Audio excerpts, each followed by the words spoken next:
c'est très étrange le climat, le climat au sens littéral du terme, le climat météorologique de cet été en France et je crois aussi au Canada, c'est un peu la même chose.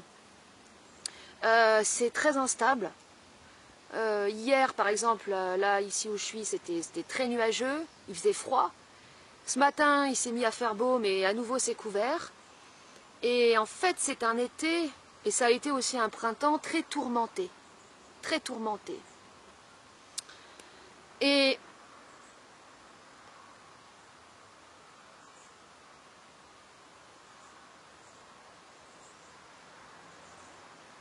c'est comme s'il y avait une correspondance entre le climat, donc à l'extérieur, et ce qui se passait à l'intérieur. En gros, donc par rapport à ce que j'amène, ce que je dis, sur le fait que ce que nous vivons, c'est une remontée de la matière noire du collectif, pour aller un peu plus loin encore, quand je parlais de la Deuxième Guerre mondiale, qui a été en fait un trauma à l'échelle du planétaire, qui a généré une énorme matière noire à l'échelle du collectif, et qu'aujourd'hui, présentement, il y a plein d'éléments qui nous ramènent, qui nous rappellent la Deuxième Guerre mondiale, qui fait que du coup, inconsciemment, on est branché à cette époque, et c'est ce qui fait que justement, il y a une remontée de la matière noire chez les individus, qu'ils en aient conscience ou pas. En fait, c'est comme si on vivait la nuit de l'âme de l'humanité. Et en soi, au niveau de ce qui se produit sur la scène internationale, il ne se passe pas grand-chose. C'est-à-dire, en gros, pendant la guerre, il s'est passé vraiment beaucoup de choses. Il y avait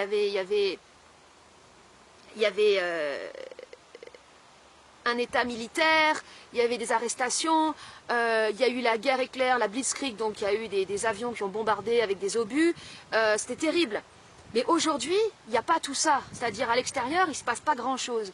Mais les individus vivent des guerres à l'intérieur, parce qu'ils ont la remontée de leur matière noire qui leur fait la guerre à l'intérieur. Et cette pandémie, cette maladie, c'est une purge. Les vaccins, le stress que ça génère, le fait soit de craindre les vaccins, soit de devoir s'empresser à aller se faire vacciner, ça génère donc une électrification de l'humain qui vient amplifier en fait cette remontée de matière noire. Et en même temps, il fait un temps tourmenté. Et donc en fait, moi, comment je perçois la situation, c'est comme une sorte d'accouchement de l'âme de l'humanité. Quand l'âme, elle commence à remonter, c'est d'abord dans la tourmente. Et il y a plusieurs manières dont l'âme remonte. Et ce qui nous fait pour la première fois dans notre vie remonter l'âme, ça peut être soit la maladie, mais ça peut être aussi l'amour en fait. Parce que l'amour, c'est un phénomène qui est lié directement à l'âme. C'est un phénomène de magnétisme, d'attraction des âmes entre elles. Et c'est lié à la blessure.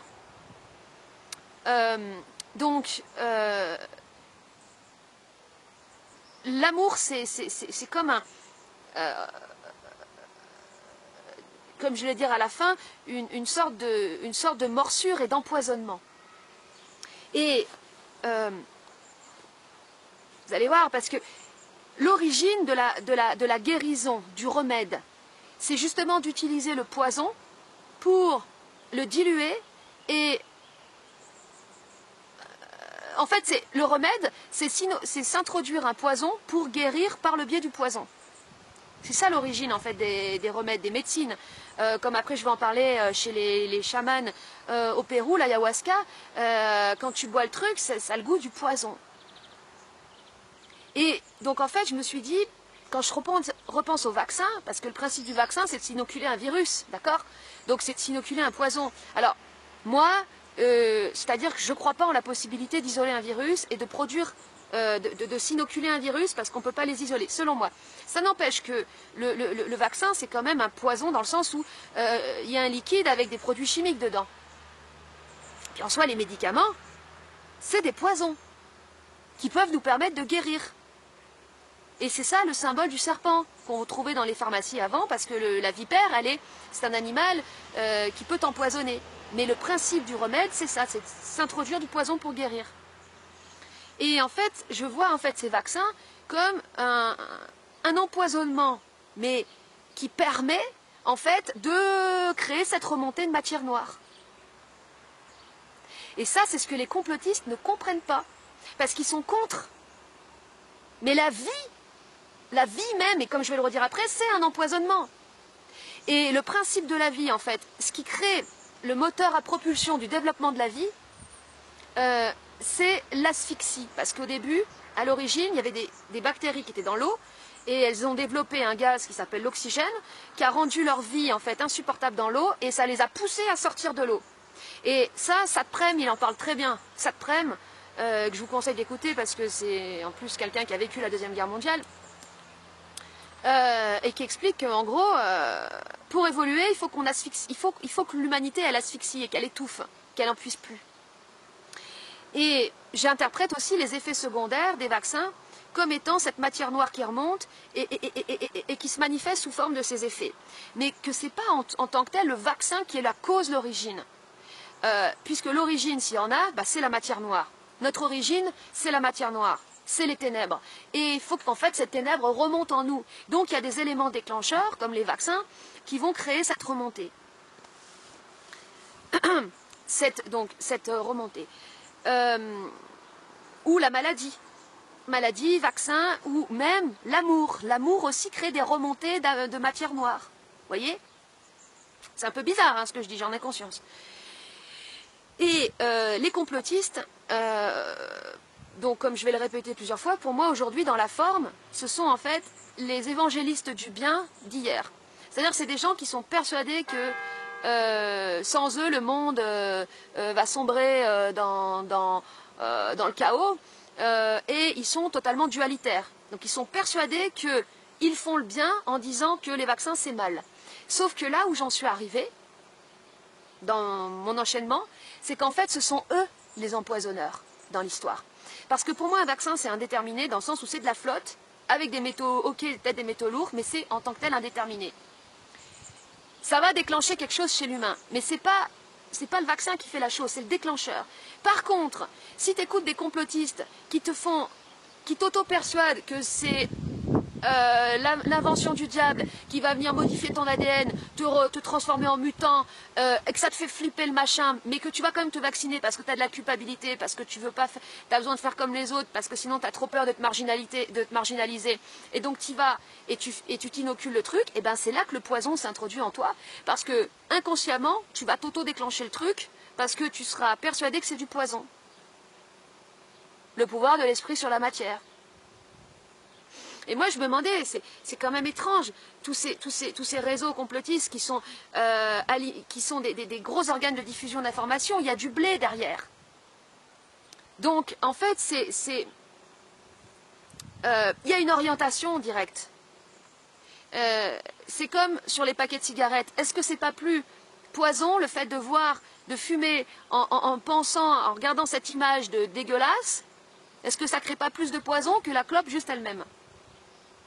C'est une question. En même temps, il faut aussi, c'est là où tout est ambivalent, il faut aussi qu'il y ait des campagnes de com pour que les gens ne fument pas, parce que le tabac, c'est quand même une des grosses causes de décès.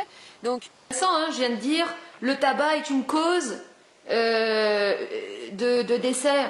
Non, c'est pas une cause, encore une fois, le tabac. Alors vous allez me dire, ah bah si, ceux qui fument en général...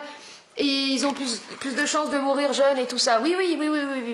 Le truc, c'est que le tabac, il y a du goudron. Donc en fait, ça crée une colle. Et c'est ça le problème. C'est cette colle. Et c'est tout ce qui se fout dans la colle. C'est bizarre hein, ce que je dis, j'en ai conscience. Mais en gros, tu as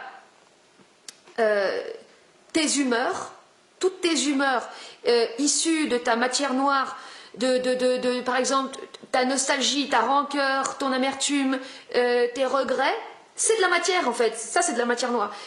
Ou des cris qui n'ont pas pu crier, d'accord? Et bien ça c'est de la matière noire, et bien en fait elle va se coller avec le goudron, Bizarre, hein? Elle va se coller avec le goudron et ça va faire une grosse matière épaisse et qui va faire étouffer la personne. Mais si la personne, je partirais du principe que si la personne, que l'hygiène de vie, en fait, que l'hygiène de vie, c'est la réelle hygiène de vie, c'est la capacité d'utiliser cette matière noire pour la transformer, pour la cramer, en la cramant, s'en servir comme des matières premières pour faire de la vie. Parce qu'en fait, pour qu'il y ait de la vie, il faut qu'il y ait de la mort. Pour qu'il y ait de la vie, il faut qu'il y ait de la matière noire. C'est la vie, en fait, émerge de la mort. Donc, en fait, le problème, ce qui tue les gens, selon moi, c'est la passivité. C'est la passivité. C'est le fait de rien faire à partir de cette matière. C'est pas tant le fait de fumer en tant que tel. C'est la manière dont tu te comportes avec toi-même, avec ton intériorité, avec ton obscurité. Et le truc, c'est que la plupart des gens fument, mais en fait, ils fument mal. C'est-à-dire, ils fument par désespoir ou ils fument pour compenser un truc, ils fument par flip. Donc, ce qui va faire que leur flip, leur peur va se... matière noire, leur pulsion de mort, va se greffer sur le goudron et ça va épaissir leur matière.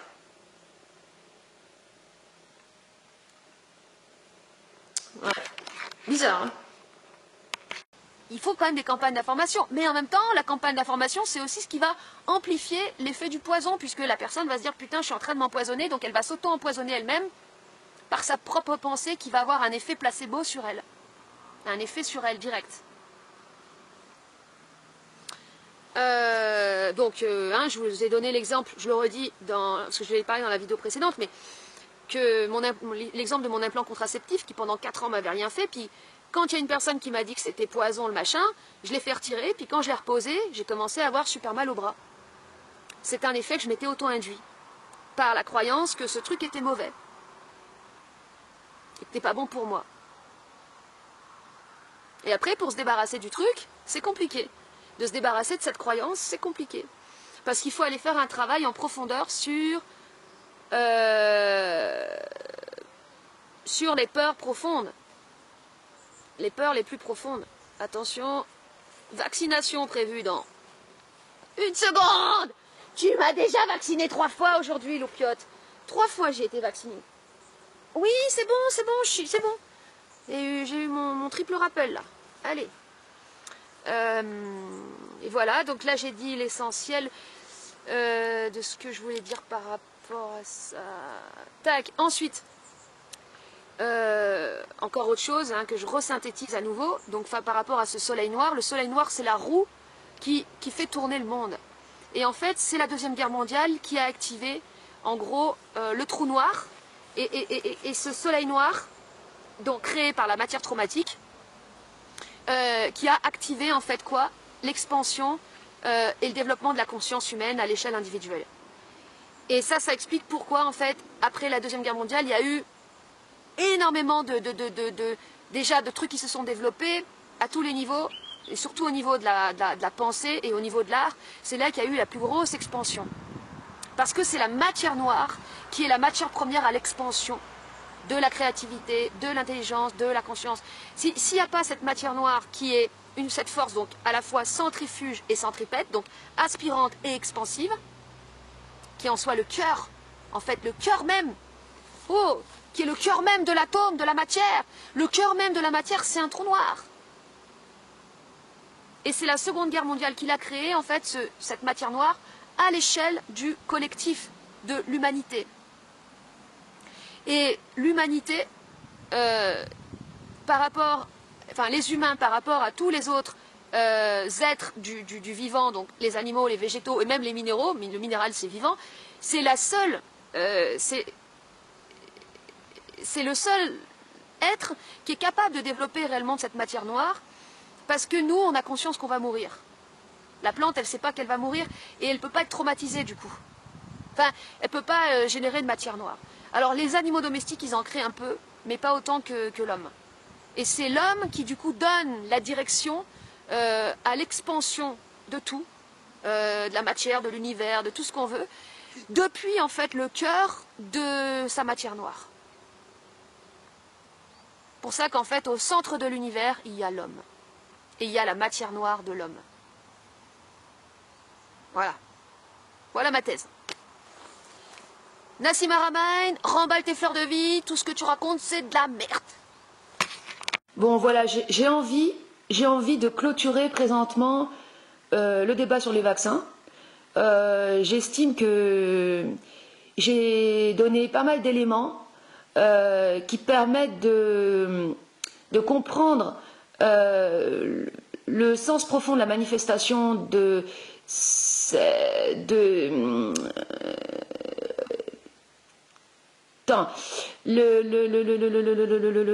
sens profond de ce qui se produit dans la forme aujourd'hui avec le phénomène des vaccins. Voilà.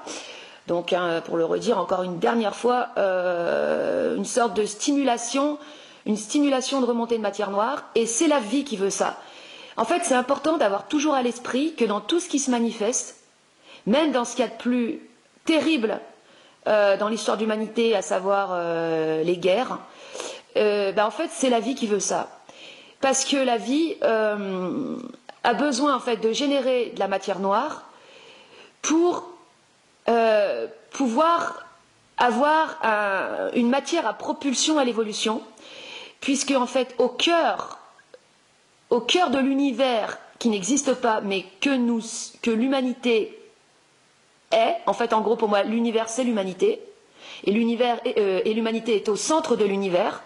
Il n'y a rien d'autre, dans l'univers, enfin, il n'y a rien dans l'univers. En gros, je suis en train de dire qu'il n'y a pas de vie dans l'univers autre que l'humanité, d'accord ? Pour moi, tout ce qui est extraterrestre, tout ça, ce sont des formes qui sont dans l'inconscient, qui nous arrivent, qui sont des perceptions, en fait, depuis l'inconscient. Et tout ce qu'on peut imaginer, percevoir, concevoir, ça vient de l'inconscient, ça vient de nulle part ailleurs. Et donc, au cœur de l'univers qu'est l'humanité, il y a non pas un soleil, mais un soleil tel qu'on pourrait un soleil de lumière, mais un soleil noir, à savoir une roue noire qui fait tout tourner, et cette roue noire, c'est une force autant centrifuge que centripète, et c'est ça qui crée la dynamique. Et en gros, en fait, la Deuxième Guerre mondiale a activé, et il y a certainement eu à d'autres époques des activations de matière noire, mais en gros, nous, ce qui est notre matière noire, notre soleil noir qui active en fait la dynamique de l'évolution,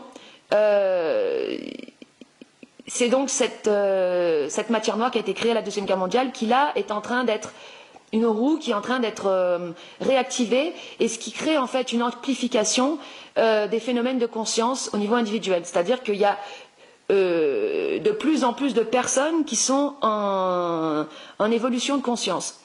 Et donc, dans cette logique, donc, le vaccin, c'est une stimulation, tout comme en fait le processus du vaccin, c'est de créer une stimulation, une excitation, enfin en fait, c'est une agression, le vaccin, clairement, mais qui vient, comme l'expliquent les scientifiques, stimuler le système immunitaire. Ça, c'est l'explication, on va dire, de base. Et ça, c'est réel. C'est-à-dire que c'est réellement une stimulation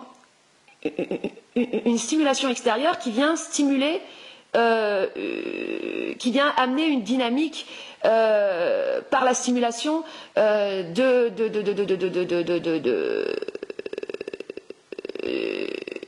d'un processus de vie, en fait. Parce que s'il n'y a pas de stimulation ou de stress, en fait, ou voire même d'asphyxie, parce que je parle aussi de l'asphyxie, il ne peut pas y avoir de force de propulsion pour avoir une évolution.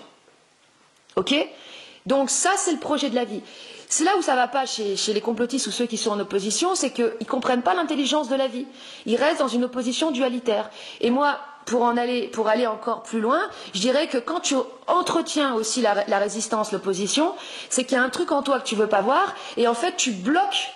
Toi-même, tu bloques l'évolution. Et la résistance et l'opposition génèrent des cassures. Et en général, les complotistes, ceux qui sont en résistance par rapport à ce qui se produit,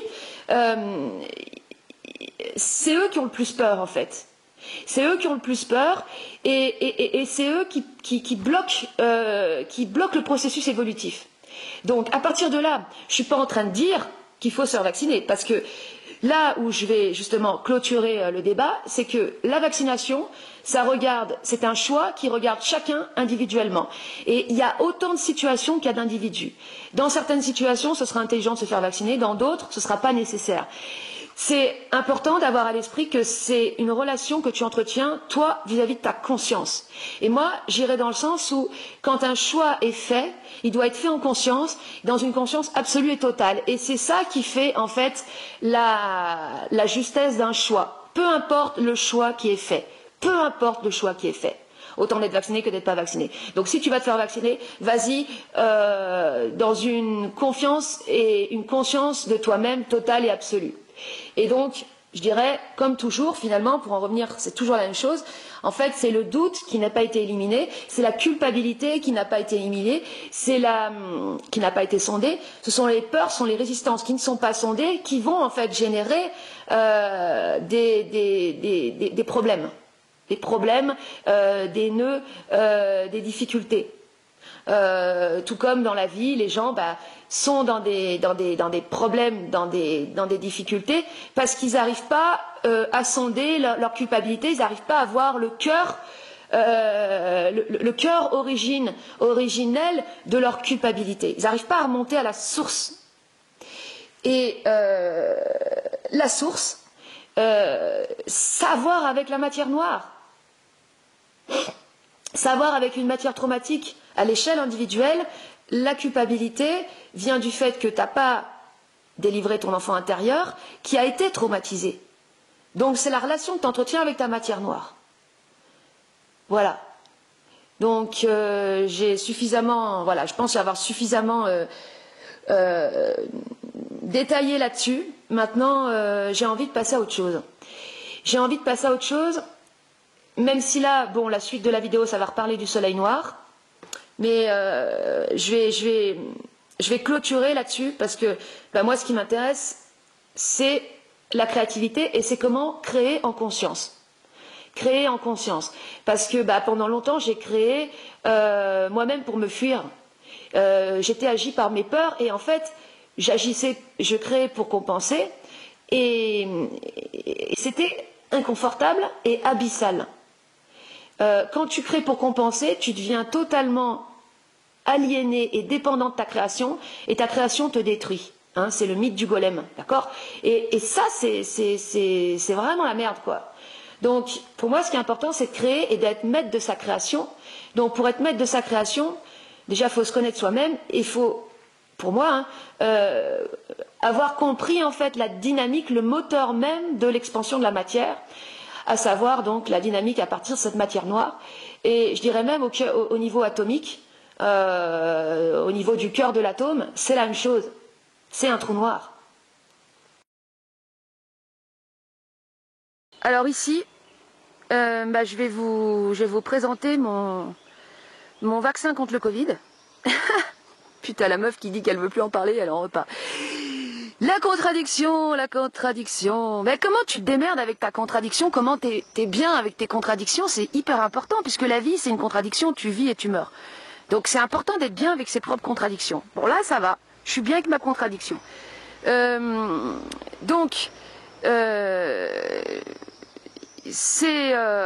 le filme. Je le filme parce que je sais que ça va me pousser au cul pour avancer. Parce que je dois dire que là, j'ai commencé ce projet il y a une semaine et là j'avance plus quoi. Donc en fait j'ai fait un petit terrassement dans le fond du jardin. Je suis allée vraiment dans le fond du fond là. Et je vais construire, donc j'ai le projet de construire une cabane à cris. Et de format rond, en fait ça va être une sorte de carter, je ne sais pas si vous connaissez, c'est les structures, les sortes de maisons de hobbit là, qui sont faites en terre, chaux, chanvre, tout ça, à partir aussi de lianes de chanvre qui permet d'avoir une structure super rigide. Bon, moi je ne vais pas utiliser la liane de chanvre, je vais utiliser ce que j'ai autour là, soit de la paille ou sinon des grandes herbes, je verrai. Et en fait, la construction, les matériaux utilisés, qui vont être des matériaux Bon, il y aura un peu de ciment quand même, je vais mettre un peu de ciment, mais pas trop. Je vais utiliser essentiellement des matériaux dits naturels, même si en soi tout est naturel, puisque tout vient de la terre, enfin il n'y a pas de séparation, nature, pour moi technologie ou nature, chimie, mais bon, quand même des matériaux, on va dire, vivants, parce que, et donc je vais construire une sorte de cahute, une sorte de hutte, isolée en fait, dans lequel tu pourras crier sans qu'on t'entende. Et pourquoi je dis c'est le vaccin contre le Covid, selon moi, enfin mon truc, parce que en fait c'est des matériaux, il y aura, ce sera des matériaux et des formes qui parleront directement à l'âme, l'âme, anima, animus, souffle de vie qui anime, anima ça renvoie aussi à animal. L'âme c'est notre part animale, et en fait c'est notre âme qui meurt aujourd'hui. C'est notre âme qui a été tuée par la modernité. Bon, ça, je l'ai toujours pensé, enfin, depuis toujours, en fait. Enfin, j'ai toujours ressenti que la modernité, c'était la mort de l'âme. Et donc, ben, je pars du principe que pour, en gros, guérir, il faut guérir l'âme. Il faut parler le langage de l'âme. En gros, il faut lui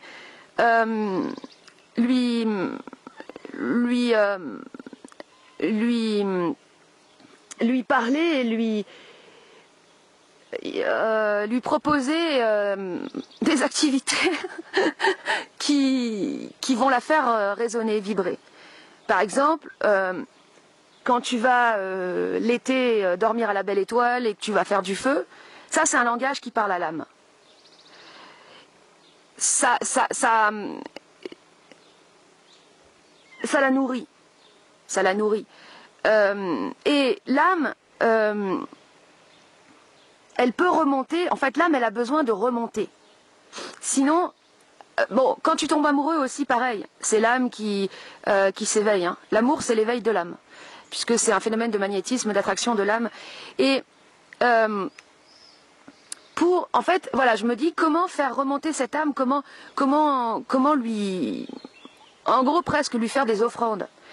Eh bien, c'est tout ce qui va, là je suis en débrief, c'est tout ce qui va la ramener à l'origine.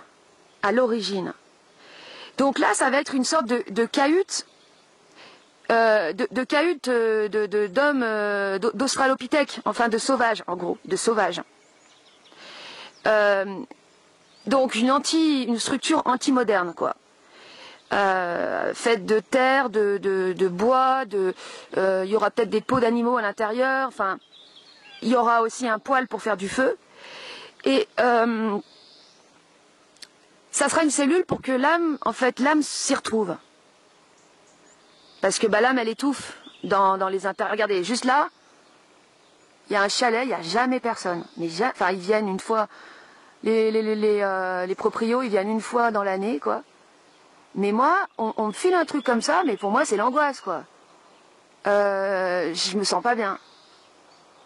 Pourquoi est-ce qu'on a eu besoin de faire des trucs tout droits, comme ça, des toits parfaits, nickel, tout droit Il n'y a aucune créativité, En fait, il y a ces lignes droites, comme dans 2000 à Odyssée de l'espace, hein, quand il y a l'arrivée du monolithe. Ah, moi, ça, c'est un film putain, c'est un film qui me parle, alors là, plus que qui me parle.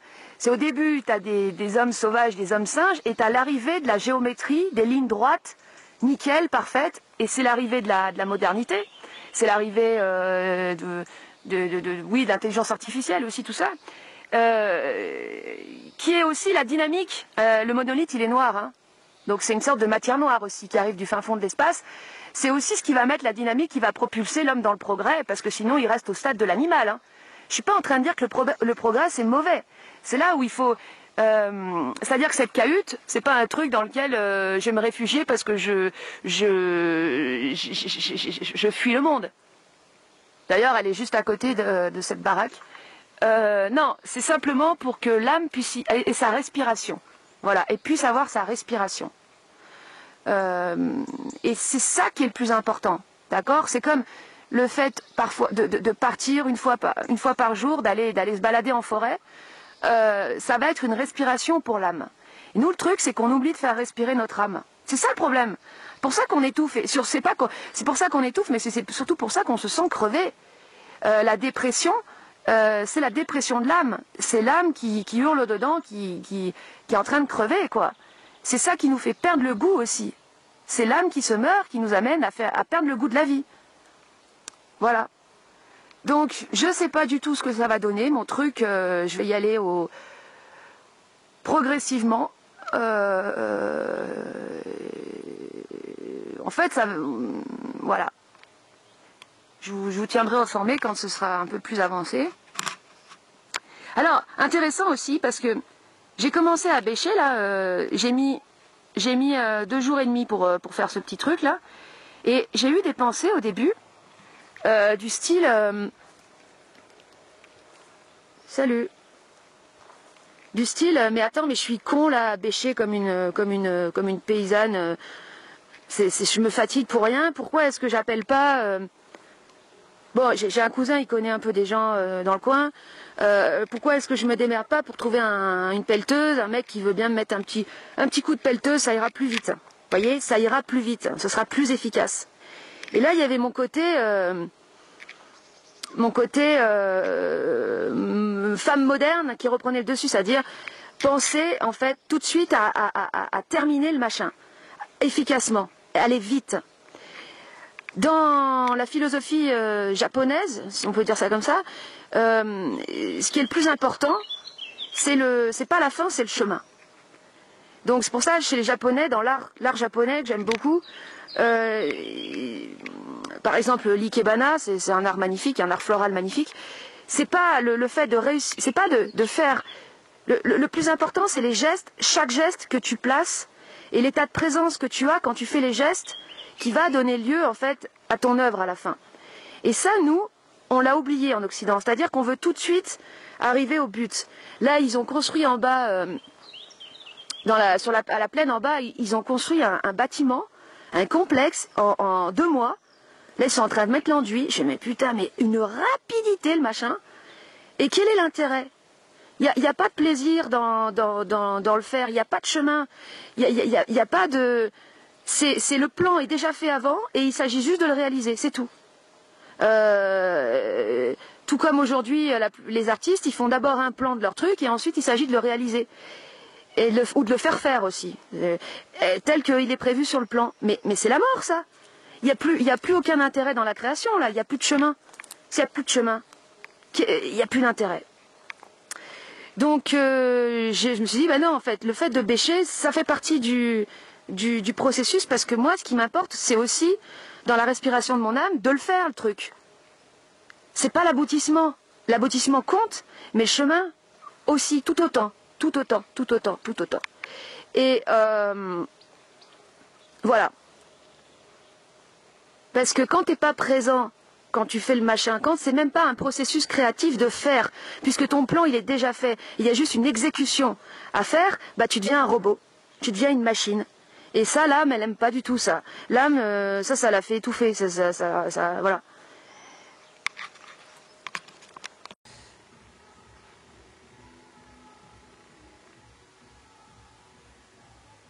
C'est donc la matière noire, c'est le soleil noir qui fait tourner le monde.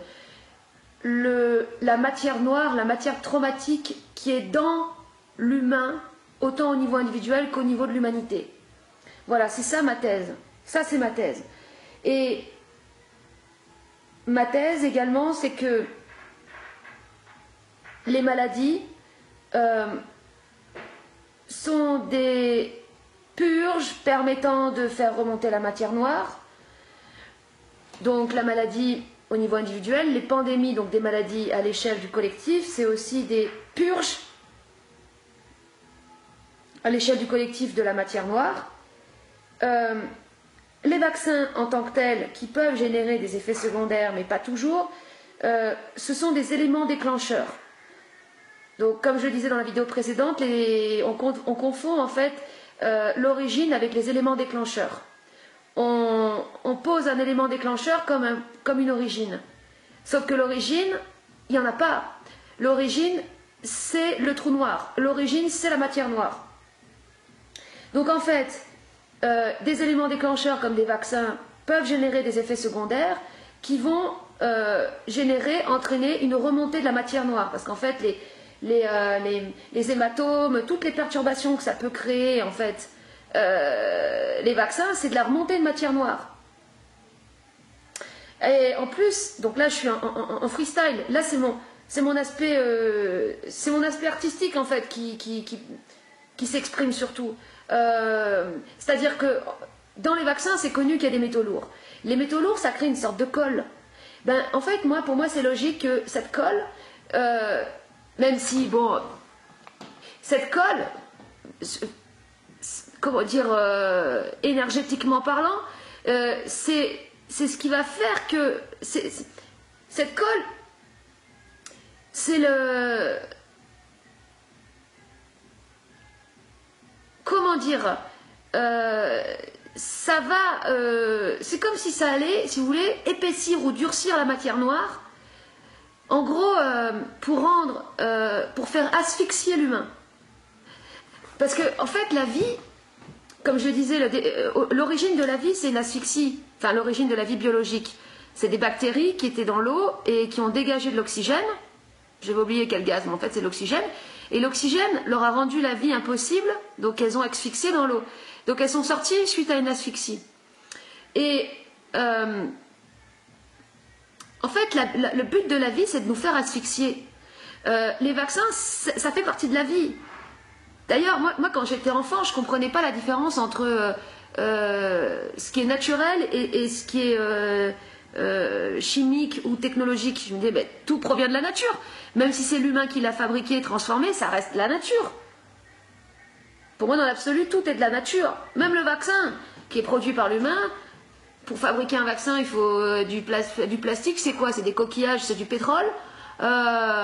Transformés, et après dedans il y a quoi? Des matériaux, de la matière aqueuse, des métaux lourds, bah, le métal ça fait partie de la nature. Enfin, je veux dire, tout provient de la nature.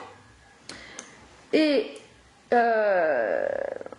donc ça fait partie de la vie. Et c'est le but de la vie de nous faire étouffer pour justement nous faire cette remontée par asphyxie de la matière noire qui est en fait notre origine. Et quand et c'est ça la création. Donc là, vous voyez, encore une fois, hein, on est à des années-lumière des approches de physique, de sciences, de physique, tout ce qu'on veut. Ou, soit c'est des études de force, soit c'est des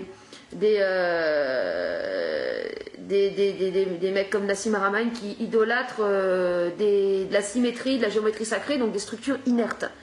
Il n'y a pas de processus créatif dans une structure inerte. Pour qu'il y ait un processus créatif, il faut qu'il y ait de la souffrance, il faut qu'il y ait de la matière noire. Et ça, c'est dans l'humain qu'il y a ça, parce qu'il n'y a pas ça dans le règne des animaux, dans le règne des végétaux. Il y en a un peu.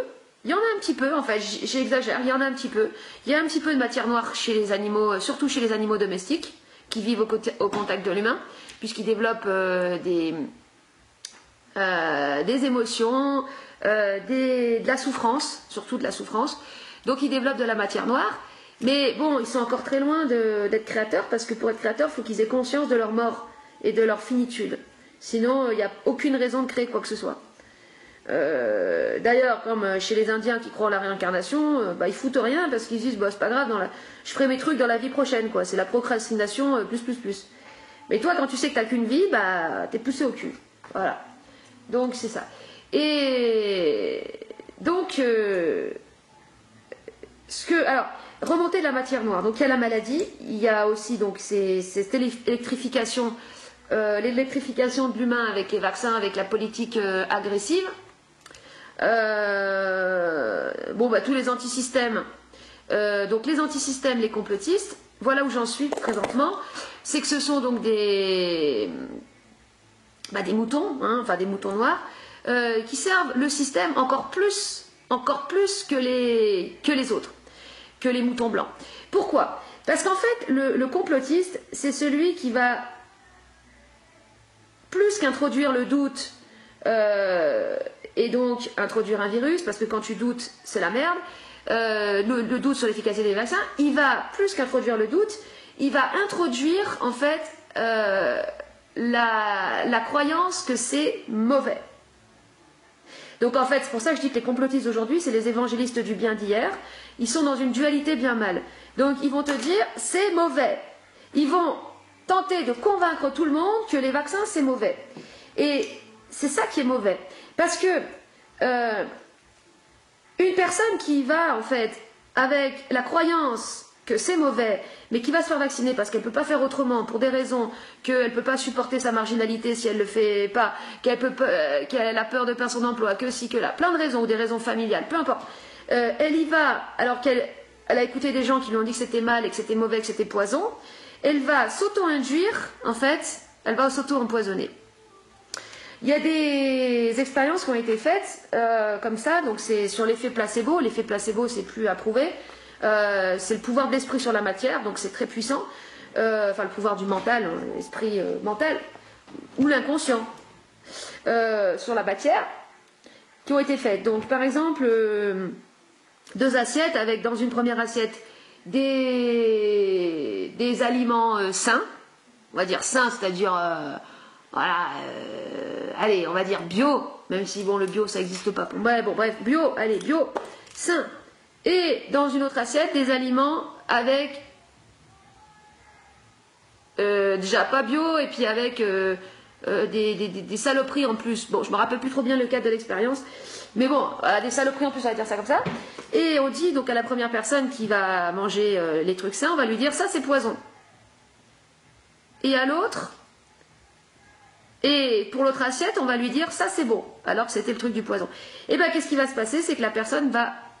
Alors, l'expérience est séparée dans le temps pour pas que ce soit super peu. La personne, elle va s'intoxiquer avec la bouffe saine parce qu'elle est persuadée que c'est poison. Donc, vous voyez le pouvoir de suggestion, là, comme il est fort, hein? Donc, les complotistes, ça, ils ignorent totalement le pouvoir de suggestion. Pourquoi ils ignorent totalement et pourquoi ils ne s'intéressent pas à ça? Parce qu'ils sont obsédés par leur succès. Ils sont obsédés par recevoir la médaille. Parce qu'ils sont dans l'insécurité, ils ne veulent pas avoir leur matière noire. Et en fait, les complotistes, ils ne veulent pas ils veulent pas faire remonter leur matière noire. Ils préfèrent, en fait, nourrir leur personnage. Donc en fait, ils préfèrent couver leur merde. C'est pour ça que c'est la merde.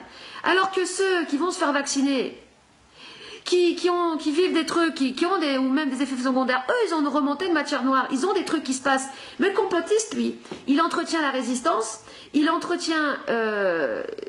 ses certitudes, il entretient son mode binaire, et en fait, il devient le pire des manipulateurs. En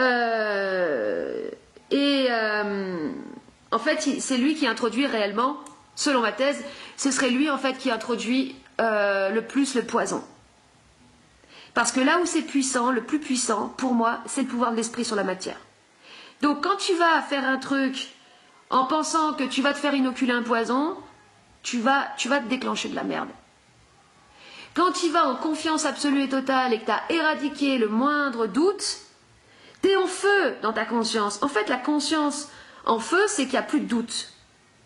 Parce que tu crames le moindre doute. Et quand tu fais quelque chose et que tu crames le moindre doute, quand tu fais un truc même dangereux, un truc qui pourrait te faire crever, mais que tu y vas en confiance absolue totale, et en même temps en présence, parce qu'il ne s'agit pas non plus d'être absent à soi, mais et en même temps en présence, et ben c'est tout bon. Il n'y a pas de problème.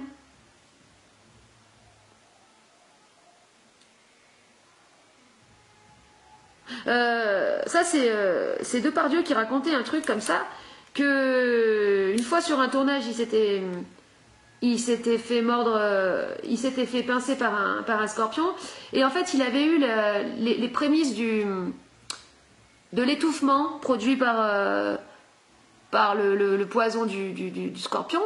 Et en fait, il disait, parce que bon, lui, il travaillait beaucoup sur sa peur et tout.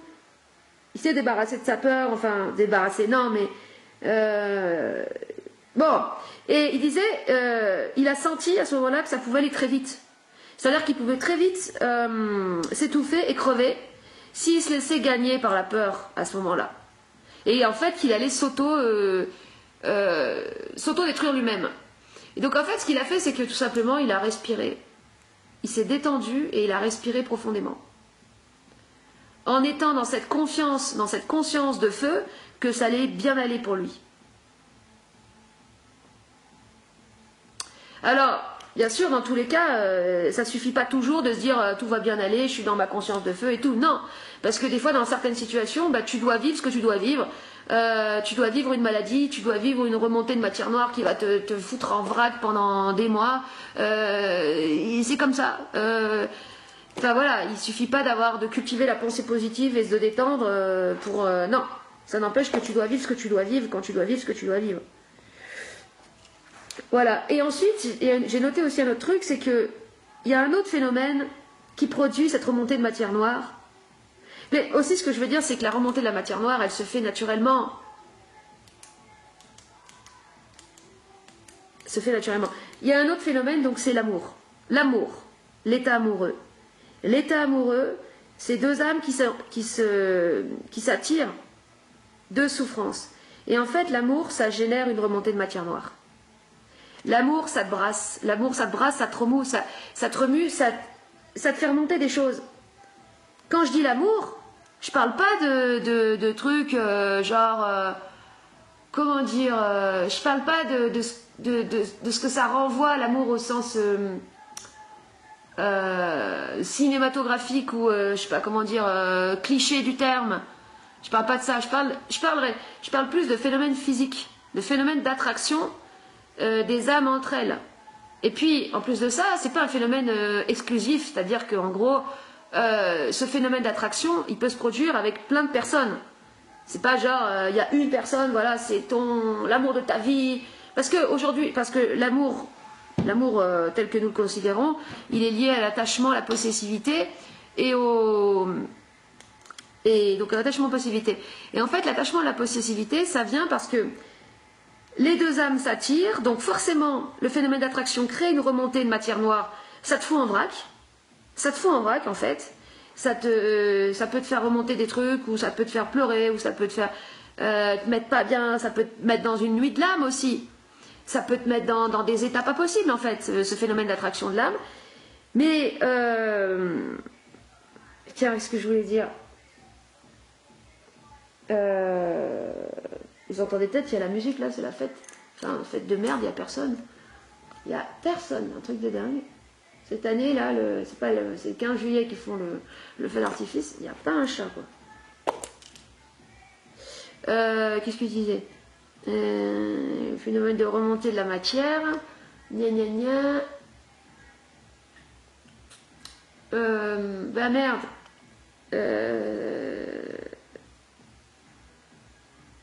Oui, voilà. C'est que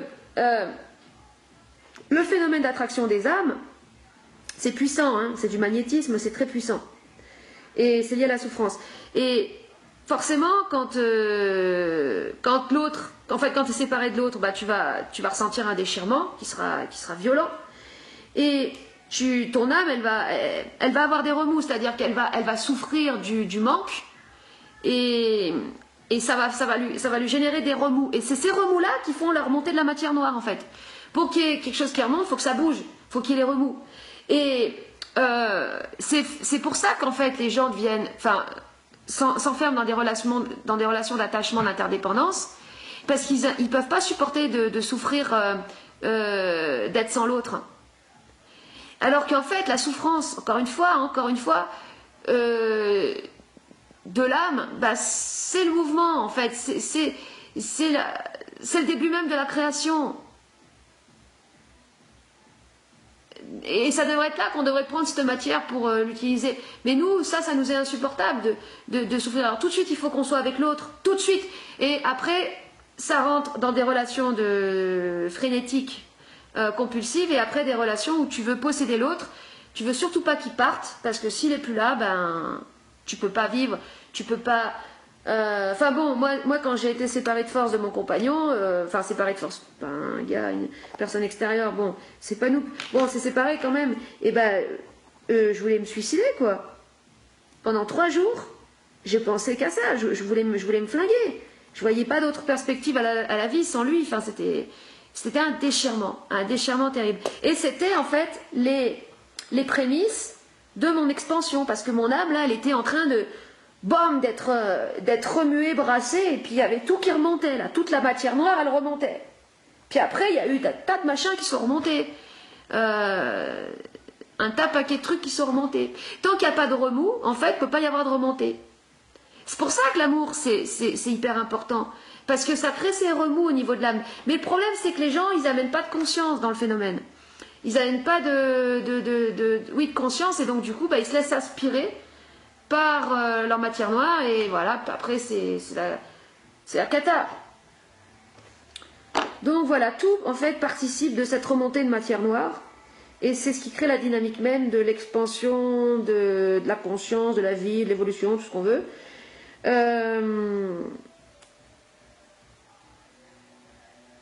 Ensuite, voilà, pour moi, le vaccin, c'est le règne de l'inconscient, enfin, c'est symbole du...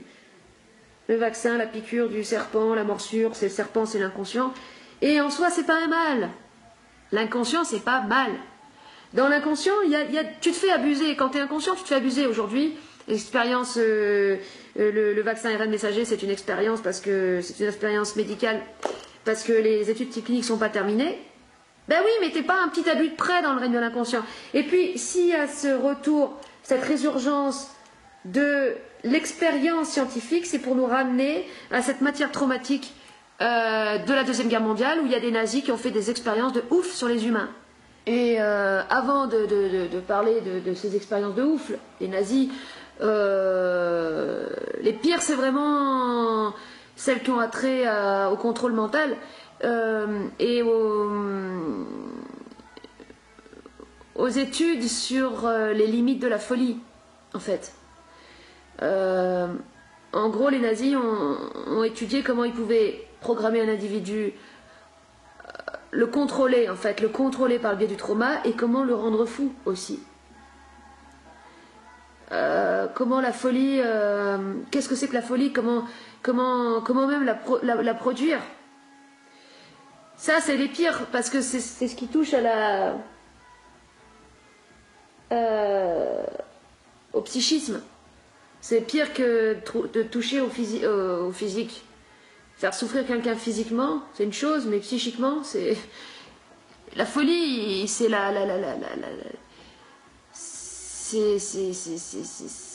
c'est la pire des souffrances, en fait. Et... il y a la musique, là, qui me déconcentre un petit peu. Oui, avant de parler de ça, ou même en même temps que j'en parle plutôt, c'est important de toujours bien bien rappeler que c'est le complot de la vie, putain. C'est la vie qui nous fait vivre ces traumas à l'échelle individuelle et à l'échelle du collectif, d'accord?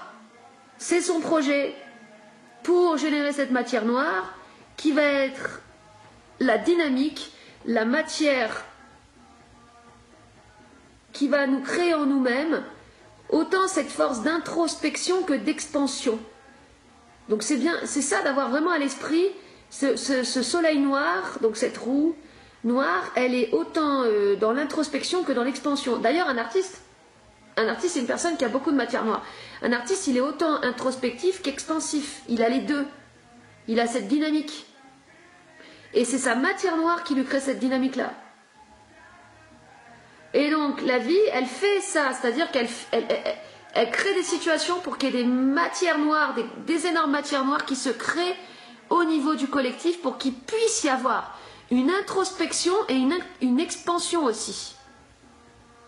Putain, c'est ça. Parce qu'en fait, le processus de la conscience, c'est un phénomène qui est autant introspectif qu'expansif. Putain. Donc, voilà. Ah là, là j'ai conscience que c'est c'est assez métaphysique en fait tout ce que je dis. Pour moi c'est concret en fait, c'est concret parce que c'est concret. C'est l'intelligence de la vie, mais l'intelligence de la vie n'a rien à voir avec ce que les béats, les spirituels voudraient te faire croire. La vie a une intelligence plus que diabolique. Elle a même pas, c'est même pas diabolique. C'est nous les humains avec nos sentiments qui qualifions quelque chose de diabolique. Là, il y a même pas de mots. C'est la monstruosité à l'état brut, quoi, la vie. Enfin, puis c'est même pas. Est-ce que c'est la vie? C'est encore la vie, c'est un mot, mais en tout cas notre condition, oui, notre condition, elle est terrible, ça c'est sûr. Et sans terreur, il n'y a pas d'évolution, il n'y a pas d'expansion, voilà. Et ouais, vous observez, les gens aujourd'hui, ils sont dualistes. Il y a un regain de la dualité parce que ils sont pas capables de sortir de cette dualité là. Ils ont aucun moyen de se sortir de la dualité. Ils sont plafonnés. Ils restent kéblo, anti-système, pro-système. Voilà, c'est tout. C'est triste parce que c'est chiant. Tu te fais chier quand tu parles. Il n'y a aucune profondeur dans les sujets abordés. Ça vient tout de suite dans des rapports de dualité comme ça. Et quel est l'intérêt? En fait, tu te poses la question, quand tu parles de quelque chose, d'un sujet, s'il n'y a pas de créativité dans ce que tu dis, s'il n'y a pas d'expansion, en fait, s'il n'y a pas d'introspection et d'expansion dans ce que tu dis, dans ta parole, dans le sujet que tu amènes, alors c'est que tu dis de la merde. Alors que t'es focalisé sur une opinion. Aujourd'hui, les gens sont dans des opinions. C'est-à-dire, ils ont des avis arrêtés de bien ou de mal sur des sujets. Mais une opinion, c'est tout ce qu'il y a de plus... c'est tout ce qu'il y a de plus régressif, une opinion. L'opinion,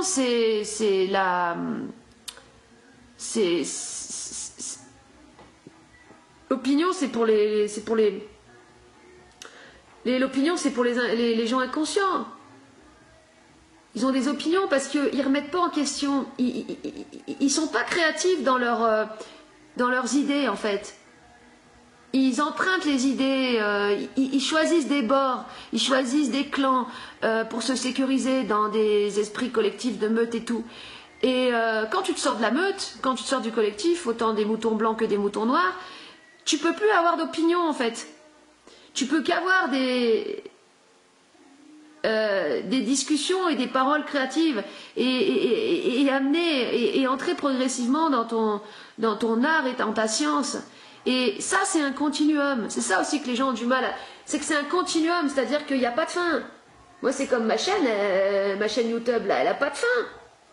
Demain, il y a d'autres trucs qui vont me venir, mais en fait, c'est sans fin. Mais c'est sans fin, mais c'est pas... C'est sans fin, mais sans être aliénant d'être sans fin. Parce que des fois, quand tu remplis un truc, tu n'arrives jamais au bout. Mais c'est pas... C'est un chemin. C'est un chemin qui est sans fin, mais c'est le plaisir de se lever chaque jour et de marcher sur le chemin, quoi. Oui, ça ramène aux expériences médicales, scientifiques des nazis sur les humains pendant la Deuxième Guerre mondiale. Les expériences sur le cerveau, le contrôle mental, mais aussi plein d'autres choses qui sont d'ailleurs très très obscures, hein, restées très obscures, des expériences, toutes les expériences les plus monstrueuses qu'on peut imaginer.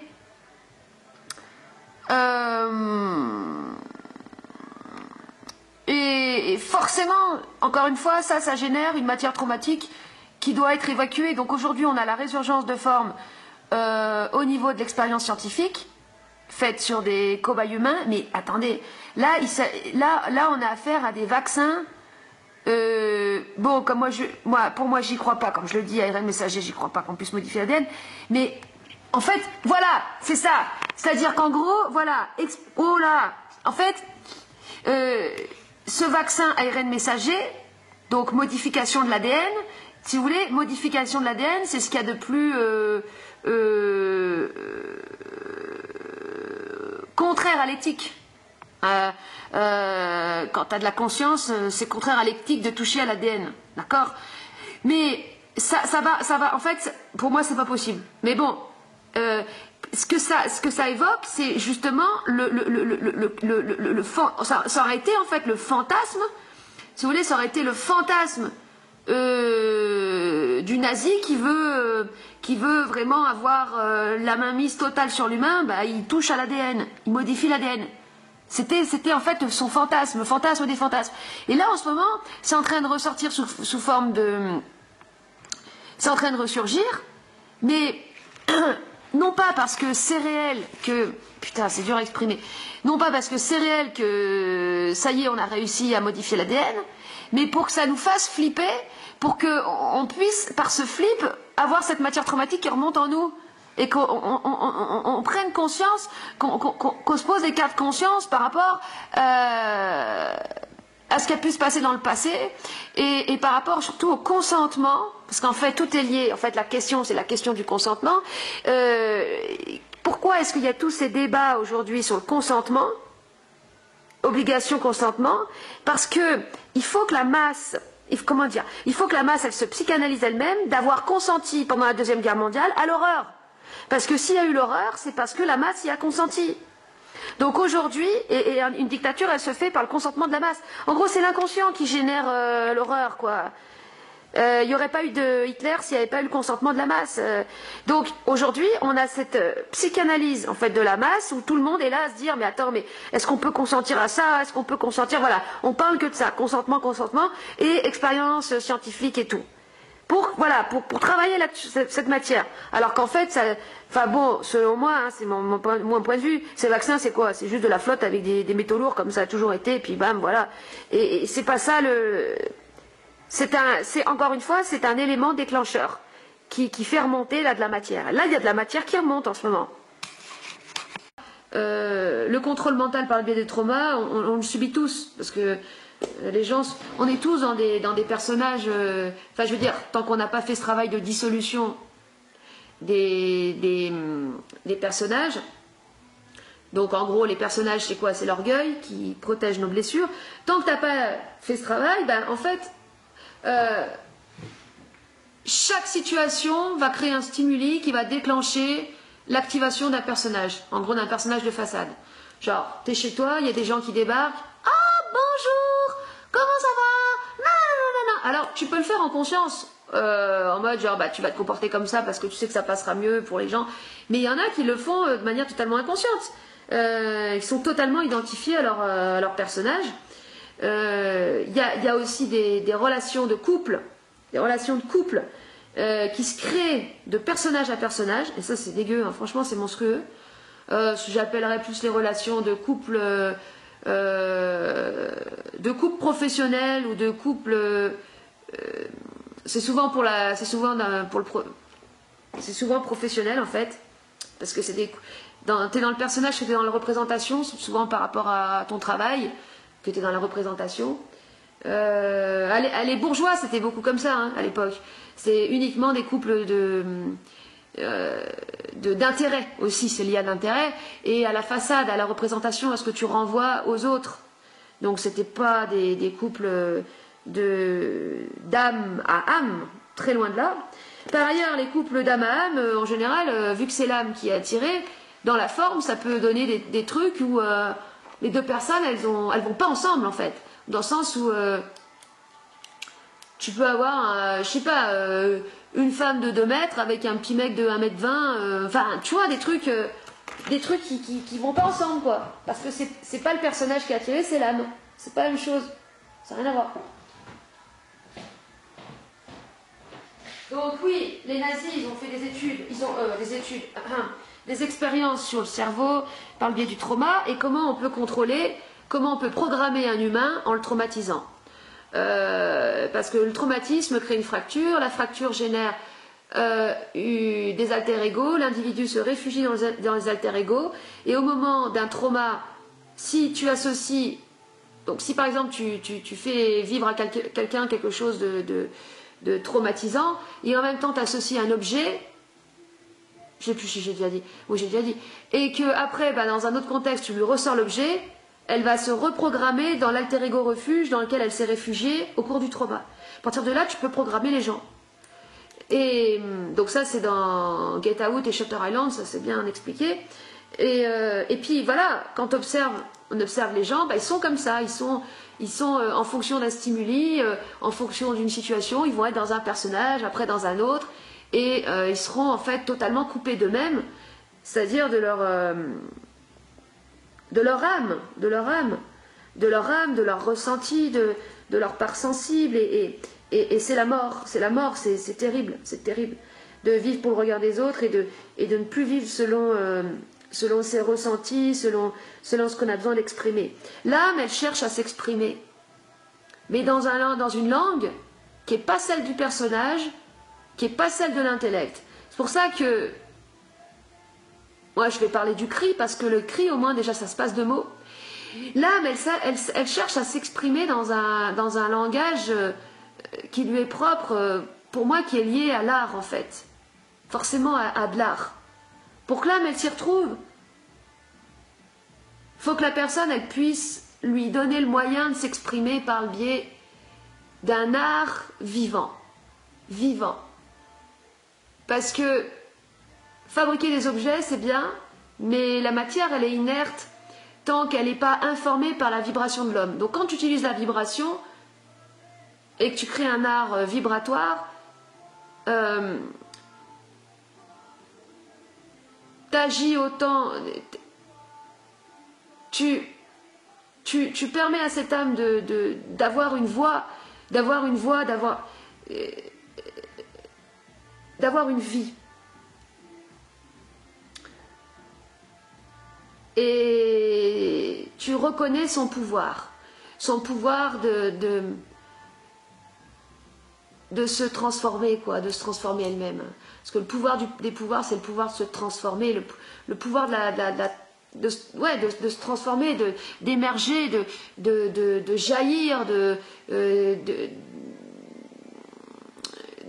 d'être un volcan en éruption, mais de tout depuis son intérieur. De partir de l'intérieur pour aller vers l'extérieur. Mon compagnon, donc Valentin, il me rendait dingue.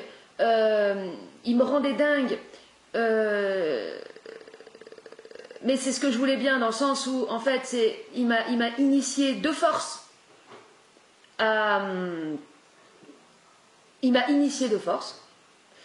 Bernard de Montréal, j'ai dû l'écouter de force. Moi, c'était insupportable à écouter. Pour moi, c'était l'horreur. C'est lui, en fait, qui a donné des directions et qui a suggéré des choses à faire. Sinon, des expériences à faire. Sinon, moi, je les aurais jamais faites. Jamais. Et parmi ces expériences qu'il a suggéré de faire et qu'on a fait, il y a eu le fait d'aller au Pérou pour entre autres, prendre de l'ayahuasca.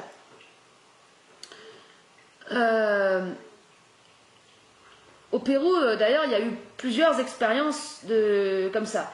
Et en fait, l'ayahuasca, c'est très intéressant, j'en parle là, dans le cadre de cette vidéo, parce que c'est une... Alors l'ayahuasca, ça désigne une plante, enfin une liane, mais ça désigne aussi la substance préparée par des chamans que tu vas boire au cours d'une cérémonie. Et cette substance, elle est obtenue par le fait de cuire, enfin de bouillir des lianes d'ayahuasca avec des feuilles de chacruna, qui sont appelées comme ça chacruna, qui permettent les deux en même temps pour le dire vraiment très simplement, puis du coup c'est pas très précis ce que je dis, mais bon, vous pourrez regarder sur internet pour avoir le plus de précision, d'activer en fait la DMT. La DMT, ça serait la molécule de la conscience. Certains scientifiques appellent ça la molécule de la conscience. Pourquoi c'est la molécule de la conscience, la DMT, qui est présente dans tout le vivant? Parce que en fait c'est la molécule, et encore je le dis vraiment de manière très peu précise, qui permet d'établir des connexions. En fait, la conscience, si on devait expliquer ce que c'est que la conscience, c'est le principe de la connexion. D'accord? Et en fait, notre problème, c'est que déjà de une, on est tout fragmenté en nous, on est identifié à nos personnages, et on n'a plus de connexion, connexion Wi-Fi, on n'a plus de connexion de nos parties entre elles, et de notre passé aussi, dans notre passé, les éléments, ils sont tous disloqués. Donc en gros, quand on a un problème, on n'arrive pas à le comprendre, parce qu'on n'arrive plus à faire de liens, les liens sont cassés, la continuité logique des causes et des effets qui nous ont amenés dans notre présent à notre problème, on l'a pas. Donc, on est dans des situations de problème de blocage où il y a une matière noire, c'est-à-dire une matière de souffrance, des cris qui n'ont pas pu, une souffrance qui n'a pas pu être exprimée, une grosse matière qui vient envelopper putain, c'est bizarre ce que je dis, des morceaux fragmentés. En gros, un problème, c'est plein de morceaux fragmentés enveloppés de matière noire. Et ça fait un gros paquet de merde. Voilà. Et donc, cette substance, il y a ayahuasca qui peut faire penser au poison de la ciguë, parce que quand tu l'avales, c'est tellement dégueulasse, ça a le goût vraiment du poison, de l'amertume la plus dégueu que tu puisses imaginer.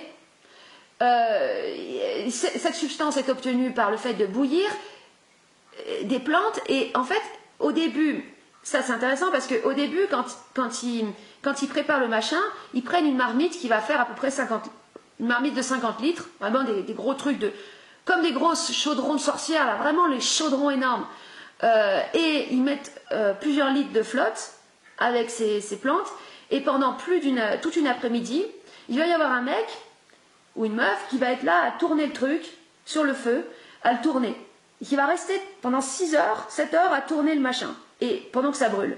Et en fait, il va y avoir une progressive dissolution de la flotte, et la matière va donc la substance, elle va s'épaissir et se noircir, se brûler, s'épaissir et se densifier. Et ça va faire une espèce de pétrole en fait. Et c'est ça que tu vas boire. En gros, l'ayahuasca, c'est que tu bois de la matière noire et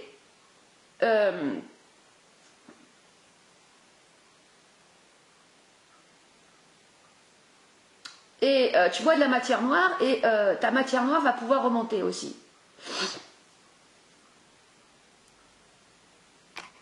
Et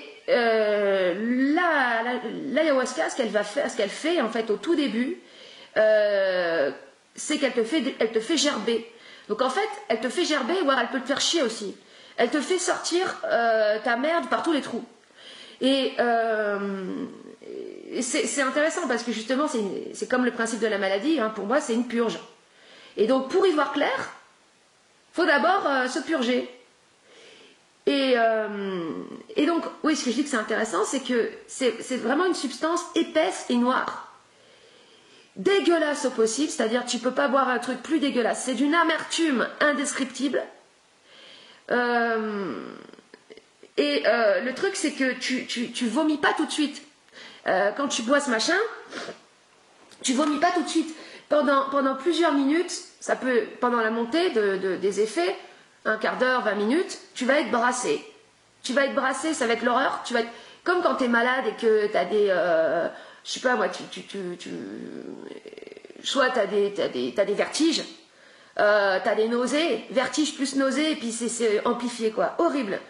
Et là, ce qui se passe, c'est que l'accompagnant, le chaman, c'est pour ça que c'est pas des trucs qui puissent trop se pratiquer en milieu médical occidental. Moi, je dis c'est... Pourquoi pas après étudier les effets, mais bon, pour moi, c'est propre quand même à une culture. La médecine de l'ayahuasca, c'est propre à une culture, et si tu veux en prendre, va dans le pays, quoi. Puis le fait d'aller même dans le pays, ça participe de ton initiation, ça participe d'un truc. Donc, voilà. Et alors, ce qui va déclencher, en fait, le fait de dégueuler, et ben, ce qui est chose très étrange, ça va être le tabac. C'est qu'en fait, les mecs, ils vont te faire fumer. Ils vont te faire fumer quoi? Leur putain de tabac pur, là, bien épais, roulé dans du... Ils font des clopes là-bas, c'est roulé dans du papier A4. Des feuilles de papier super épaisses, avec des grosses feuilles de tabac compactées dedans. Le truc, tu prends une bouffée, c'est bon quoi. Tu prends une bouffée et là, bam, tu dégueules tout. Le tabac, en fait, c'est la plante la plus purgatoire qui soit. en fait, là-bas, il y a des gens qui boivent des infusions de feuilles de tabac pour se purger, pour se guérir. Et ça serait en fait la plante la plus puissante pour guérir des addictions type alcool, mais aussi les drogues, hein, les drogues dures et tout. C'est une plante extrêmement puissante. Et dans la cosmogonie des plantes des Péruviens, c'est la plante mère, en fait. C'est la plante qui est... Il y a une cosmogonie, et puis il y a une hiérarchie, en fait, comme des dieux. En fait, pour eux, leurs dieux, c'est des plantes et des animaux. Et celle qui est au-dessus de toutes les plantes, c'est le tabac. La plante du tabac. Donc, en fait, c'est une plante... à la base, c'est une plante médicale. Ce qui est intéressant, c'est que chez l'Occident, l'Occident utilise le médicament comme le poison, quoi. Parce qu'aujourd'hui, nous, on s'intoxique avec le tabac. Moi, ce qui est... Quand tu as découvert que dans une culture, c'était une plante sacrée et en plus une plante médicale, ça va changer aussi ta relation au tabac. C'est-à-dire que le fait aussi, c'est intéressant, le fait aussi de considérer à chaque fois que tu fumes une clope que tu es en train de t'empoisonner, tu t'empoisonnes. Tu t'empoisonnes. À chaque fois que tu inspires une bouffée, tu te dis putain, c'est mal ce que je fais. Voilà, t'aspires ta culpabilité, tu t'empoisonnes. Et là-bas au Pérou, ils fument pas comme ça les gens, hein. Ils fument pas comme ça. Ils fument dans des contextes particuliers, dans des contextes de cérémonie. Et donc, forcément, ça crée pas les mêmes effets. Parce que l'esprit sur la matière, l'effet qu'a l'esprit sur la matière est déterminant. Donc oui, les gens qui ont fait des paquets de clopes avec des photos dégueulasses, bah oui, ça se comprend qu'à un moment donné, il faille faire des campagnes de com pour que les gens arrêtent de fumer. Et en plus, ça a fonctionné vachement bien. Parce que depuis qu'il y a ça, il y a de moins en moins de gens qui fument. Moi, je me souviens quand j'étais au lycée, quand je prenais le train pour aller... il y avait des wagons fumeurs. Moi, je me mettais au wagon fumeur. Tout le monde clopait. Ça clopait dans le train, ça clopait partout, ça clopait au tabac, ça clopait au resto, ça clopait au bar, ça clopait partout. Non, ça clope plus, quoi. Ça finit la clope. Puis même les gens qui fument, ils doivent sortir. Genre en gros, c'est les mauvais, c'est les tox. C'est les tox qui fument. Alors qu'avant, c'était tout ce qu'il y a de plus banal, quoi. Mais, bon, pour dire aussi une chose, c'est que il y a du bien et du mal dans tout. C'est-à-dire, ok, une campagne de com efficace pour arrêter de fumer, ok, ça fonctionne, mais il y a du mal aussi parce que à chaque fois que tu vois cette image, tu te dis merde, je fais le mal, et tu t'empoisonnes avec tes mauvaises pensées qui vont, par effet placebo, agir sur toi, ou en fait tu vas, chaque fois que tu fumes, te flageller, quoi, te flageller, et ça c'est très très mauvais, très mauvais. Si tu dois fumer, tu peux, fume avec plaisir, fume avec, je sais pas, avec amour, quoi, avec... avant, c'était ceux qui fumaient, c'est ceux qui avaient la... Ceux qui fumaient, c'est dans les films, ils avaient la classe, quoi. C'était les dames, c'était les cow-boys, c'est tout ça, quoi. Maintenant, tu peux plus fumer dans les films aussi. Pas plus trop, je sais plus. Alors, donc je disais, Valentin, il m'a fait chier parce qu'il m'a poussé tout plein de trucs que je voulais pas faire, mais heureusement, merci. Donc il y a du mal et du bien. Il m'a abusé quelque part, en me forçant. Bon, moi j'y ai consenti, donc c'est... Voilà. Mais c'était une forme de manipulation. Ben oui, mais sans cette manipulation, j'aurais pas pu m'émanciper. Il y a du mal et du bien dans tout. Et voilà, et voilà. Donc, il y a un truc qui me faisait particulièrement chier, c'est que le matin, il écoutait dans la douche cette chanson de Marie-Myriam. Et ça me rendait dingue. Ah, ça me rendait dingue parce que je la trouvais niaise, insupportable, cette chanson. Et, eh bien, écoutez, à force de l'écouter, à un moment donné, ça a fini par me rentrer dans la tronche. Vous allez voir, il y a une parole, à un moment donné, très étrange. Désolée pour le son, mais bon, on s'en fout.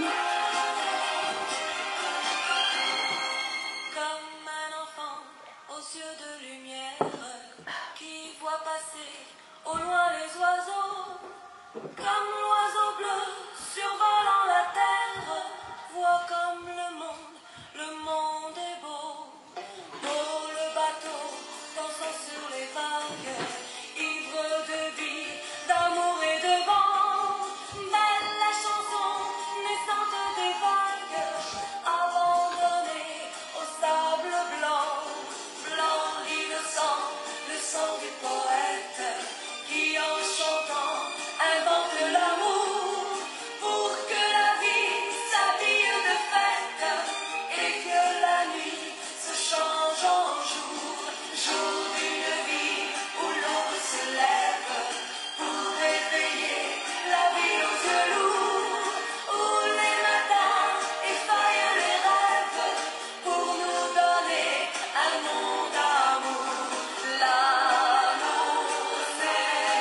c'est après. Ah, c'est après.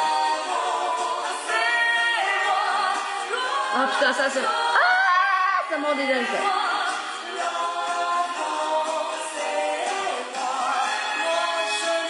C'est là.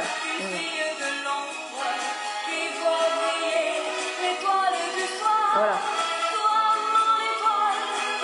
Et c'est là.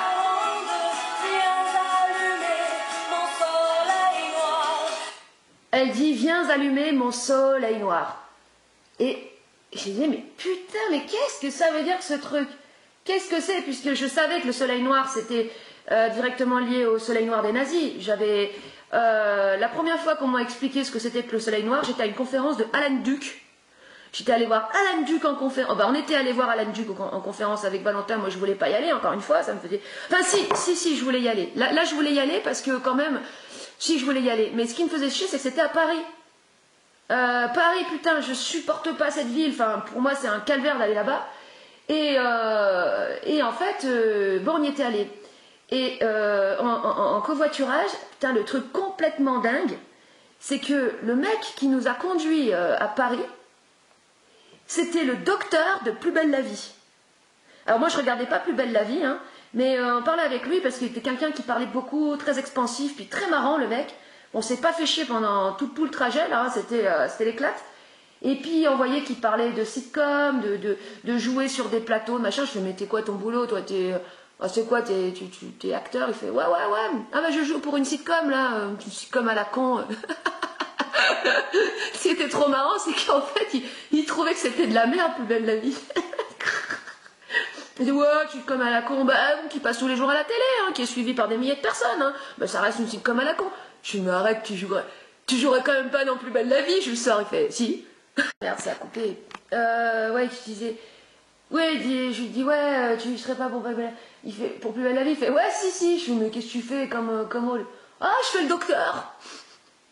Alors, il racontait que les gens qui croisent dans la rue, ils l'appellent Doc.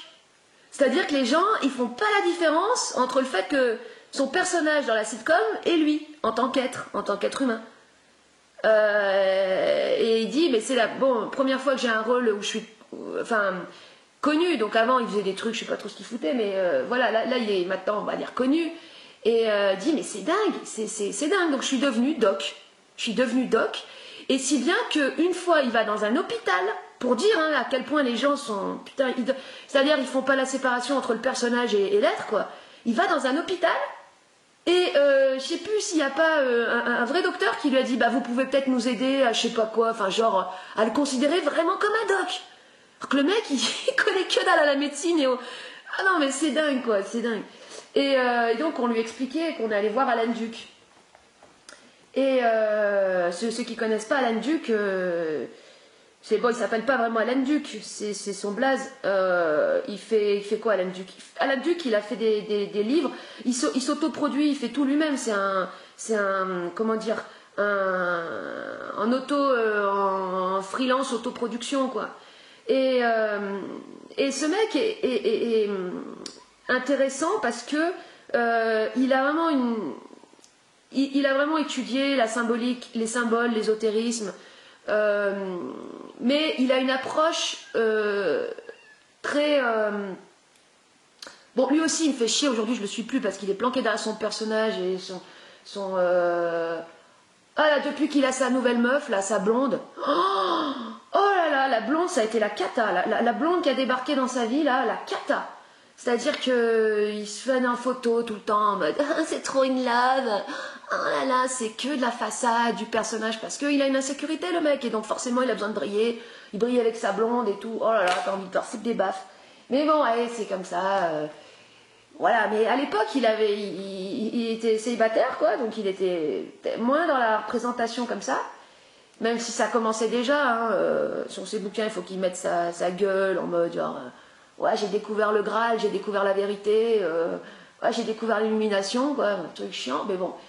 Et pendant 4-5 heures, son truc avait duré super longtemps, il nous avait fait des liens, ah voilà, c'est ça, il nous avait fait des liens, entre plein de trucs, et il avait une parole très dynamique, très, très intense, quoi, et sa parole avait vraiment eu un effet sur nous d'ailleurs.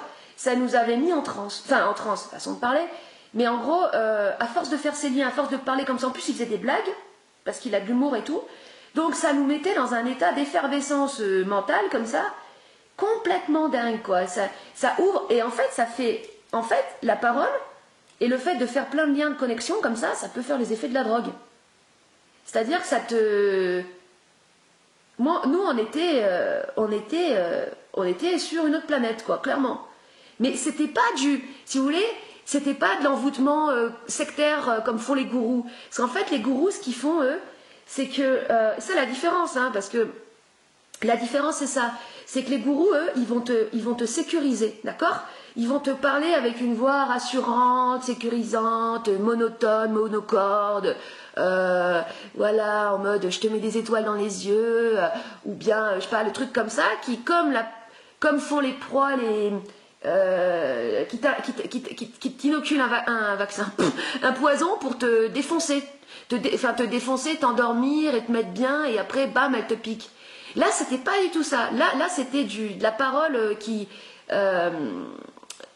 énergisante et vivifiante, quoi. Ce qui fait qu'après, quand on est sorti dans Paris, moi, j'aime pas cette ville. J'étais contente en fait. J'étais là, je regardais les trucs, j'étais là, je voyais, j'étais comme si j'avais bu 3 litres de jus d'orange, quoi, avec de la coke dedans.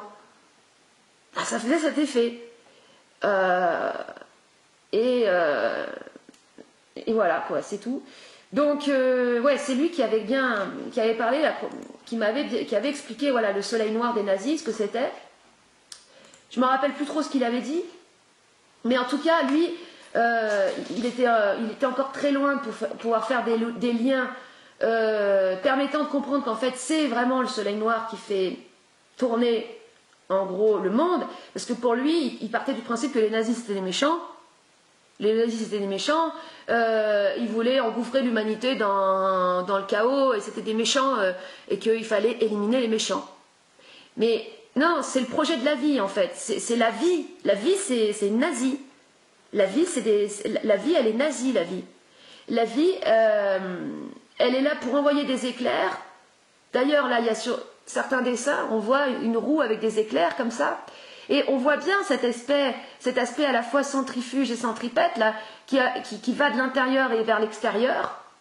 À l'intérieur, il y a une matière noire qui est absorbante, puis l'extérieur, c'est des éclairs qui sortent, qui se diffusent.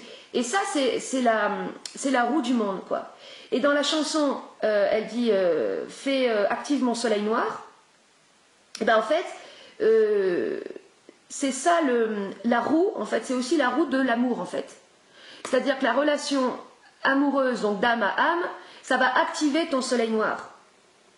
Le problème, oh putain, là je suis en débrief, le problème c'est que les gens, dans la plupart des cas, ils se laissent aspirer par la matière noire, et ils ont pas les éclairs, vous voyez autour là, il y a des éclairs. Ça fait ça me fait penser à la comète à une sorte de comète qui tourne. Ben, c'est des éclairs. Et les gens, il leur manque les éclairs. Et en fait, il te faut l'âme et l'esprit. Donc l'âme, c'est cette matière noire qui aspire, qui fait que, en gros, dans une relation amoureuse, il y a ton âme qui va commencer à brasser, à bouger. C'est pour ça d'ailleurs que quand tu es attiré par quelqu'un... Par exemple, moi, je parlais avec une amie. Non, on s'en fout. Je me souviens une fois, sur un plateau télé, il y avait Mélenchon. Et vous allez dire, putain, mais qu'est-ce qu'elle dit? Non, mais... Ça m'avait marqué ce truc. Il y avait Laurent Ruquier qui lui dit, il lui parle de sa femme, enfin de sa compagne. Et il lui dit, qu'est-ce qui vous a attiré chez elle? Et qu'est-ce qu'il a répondu? Parce que Mélenchon, il dit pas que... À l'époque, en 2002, il allait sur les plateaux, il foutait l'ambiance, le mec. Il parlait de plein de trucs, hein. Il n'était pas comme il est aujourd'hui, complètement abruti et il identifiait son personnage de ouf. D'ailleurs, tu vois bien la destruction du personnage à l'œuvre chez Mélenchon.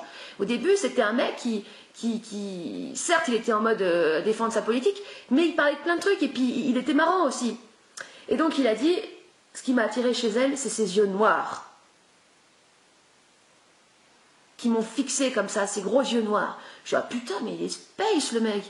Et en fait, c'est ça, les yeux noirs, ça voulait dire en gros le soleil noir de la meuf qui a en fait activé chez lui son soleil noir, son âme qui s'est mis en fait oui, qui fait que quand tu es obsédé par une personne, juste par exemple par un regard, comme dans le film Adèle, film magnifique, Adèle, trop beau ce film, où il y a les deux filles, elles se croisent, et il y a juste un regard. Et là, dans ce regard, bam, il y a l'activation de cette matière noire. Parce que les deux personnes, elles vont être obsédées l'une par l'autre.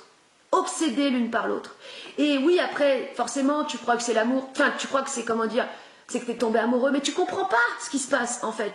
C'est que c'est l'âme qui crée ce magnétisme, et c'est cette roue noire qui s'active chez les deux personnes qui fait qu'il va y avoir un phénomène d'attraction. Et donc le problème dans les relations comme ça, c'est qu'il manque l'électricité. Et donc forcément, les deux masses s'attirent et après, il y a la destruction qui va s'engager. Mais moi-même, c'est pareil parce que au début, en fait, on a eu une période avec Valentin, c'est clairement qu'on était attirés par... C'était clairement nos deux âmes qui étaient attirées, hein, clairement. En fait, le fait qu'on soit ensemble, ça nous faisait remonter notre matière noire, mais d'une force. Ce qui faisait qu'on a eu une période où on n'arrivait même plus à faire quoi que ce soit. Alors que lui, quand je l'ai rencontré, bon, c'était un hippie, mais il était toujours à droite à gauche en train de faire un truc avec les copains pour mettre... alors, comment dire, ils ouvraient des squats sur Lyon. Voilà, c'était leur truc, ils ouvraient des squats. Alors, il était toujours en train d'ouvrir un nouveau squat, en train d'amener du matos pour faire le machin, toujours en train de faire un truc. Et moi, pareil, j'étais hyperactive et tout. Et au début, bon, on a continué chacun de nos côtés à faire nos machins, parce qu'on n'arrivait pas trop à décrocher de nos trucs. Lui, il continuait d'ouvrir ses squats et moi, je faisais mes trucs artistiques au machin. Puis après, on a été ensemble et on s'est retrouvés dans une maison, à un moment donné, on est partis en vacances. Et pendant 2 semaines, un truc de dingue, on n'arrivait même plus à bouger, à sortir du lit. On était à la montagne, on avait mis le poêle parce que ça caillait. Alors, c'est pas que ça caillait, c'était pas que ça. On a mis le lit à côté du poêle et on bougeait plus. On n'arrivait même plus à se lever. Je me souviens, on n'avait même plus d'énergie pour faire la bouffe. J'ai dit, mais putain, mais qu'est-ce qui se passe? Qu'est-ce qui se passe? Comme une sorte de dépression à deux, quoi. Mais c'était même pas la tristesse, on n'était pas triste. On avait juste plus d'énergie, quoi. Et je le comprends aujourd'hui, avec le recul, c'est que c'est toute cette putain de matière noire, cette matière mémorielle qui remontait, en fait. Et voilà, on était pris dedans. Et les personnes, en fait, qui ont justement... On était pris dedans et on n'avait pas d'électricité pour... Enfin, en même temps, c'est ce qu'on devait vivre. C'est ce qu'on devait vivre. Mais on n'avait pas d'électricité pour pouvoir électrifier cette matière et être créatif avec, en fait. Donc, créatif à deux avec notre matière. On n'y arrivait pas. À la différence que quand tu es pris dans un voyage, dans une dynamique, une marche ou un projet, donc un projet qui va être cadré, là, tu peux avoir ta matière noire qui remonte, mais tu vas avoir l'électrification qui va faire que tu vas pouvoir être créatif dans ton truc. Créatif, c'est une façon de parler. Créatif dans ton voyage. C'est-à-dire avoir le goût pour l'aventure, avoir le goût pour partir, faire un truc que tu n'avais pas prévu. C'est ça la créativité. C'est de faire des trucs inattendus.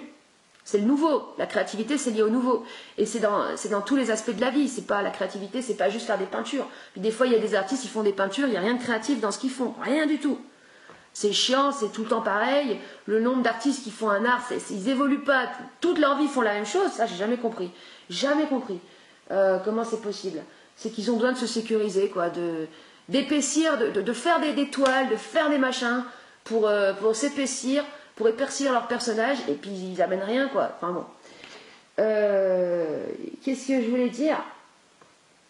Ouais, donc, voilà, ce soleil noir. Et donc, c'est ce qui fait tourner le monde. Donc, la vie, elle a créé les nazis.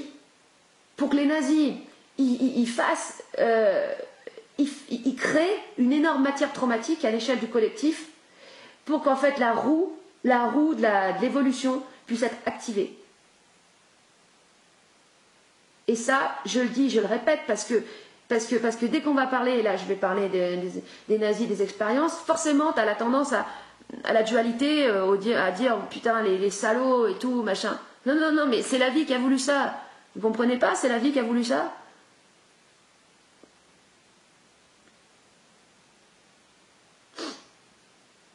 Et c'est vrai, c'est réellement les nazis plus que tout, parce que les nazis, ils ont fait les deux, c'est-à-dire ils ont créé la matière noire et ils ont aussi électrifié le monde avec leur Blitzkrieg, leur guerre éclair, avec Hitler. Hitler, il avait une parole, électrique. C'est d'ailleurs pour ça qu'il était suivi. C'est qu'en gros, les gens, voilà, c'est ça. Pourquoi les gens se demandent pourquoi ils écoutaient Hitler alors que le mec était moche, le mec était, il n'avait rien de séduisant, ou de plaisant, ou de rassurant même de rassurant, parce qu'il y a des dictateurs comme plus en mode, comment il s'appelle l'italien, Mussolini c'est l'italien, plus des patriarches, ou même Pétain, qui ont le côté plus patriarche, chef des armées, mais chef des armées pépère, rassurant. Et Hitler, il n'avait pas ça. Vous voyez que c'était un petit excité. Et en fait, le truc, c'est que les gens, quand ils l'écoutaient, en fait, ils étaient électrifiés, c'est-à-dire qu'ils avaient de l'énergie. Donc en gros, c'était en fait un super coach, le mec. C'est pour ça que les gens n'ont pas regardé ce qui se passait en sous-plan. Ils étaient en fait préoccupés, en fait, ils étaient devenus dépendants de leur shoot quotidien d'électrification du Führer. Parce que eux-mêmes, ils n'avaient pas le feu, en fait. Les gens n'avaient pas le feu. Pour ça, je vous dis, le plus important, c'est d'avoir le feu. Quand t'as le feu, t'es dans ton feu, t'es dans ton truc, il n'y a plus l'extérieur qui peut agir sur toi, bordel. Donc les gens, ils n'avaient pas le feu, ils écoutaient Hitler, ça les mettait en feu, et c'est tout. Ils en avaient besoin pour se sentir en vie bien, quoi. Ils accrochaient le poster du Führer à la maison, et c'était le poster de la Führer, donc du feu. En gros, comme s'ils mettaient le feu dans leur foyer, pour avoir le feu, la protection par le feu de leur foyer. Parce que eux, ils n'avaient pas le feu, parce que le foyer, il est où? Il n'est pas dans ta maison, il est dans ton cœur. Ou dans tes tripes, dans ton cœur, et aussi dans ta tête. Le feu, il doit être à tous les étages. Les tripes, le cœur et la tronche. Voilà.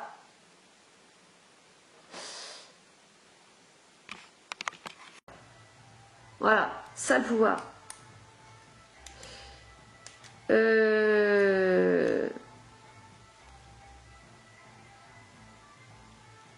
Voilà, donc les complotistes, bon, c'est des moutons, en fait, clairement, mais pire que des moutons, c'est vraiment c'est, je dirais, presque des agents, des sorciers, des sortes de sorciers, en fait, puisqu'ils viennent induire, c'est eux qui viennent amener le poison, en disant que c'est mal. C'est pas de dire qu'un truc est mauvais ou est mal, c'est pas intelligent. Puisque les gens sont pas capables d'amener l'intelligence, ils amènent du poison.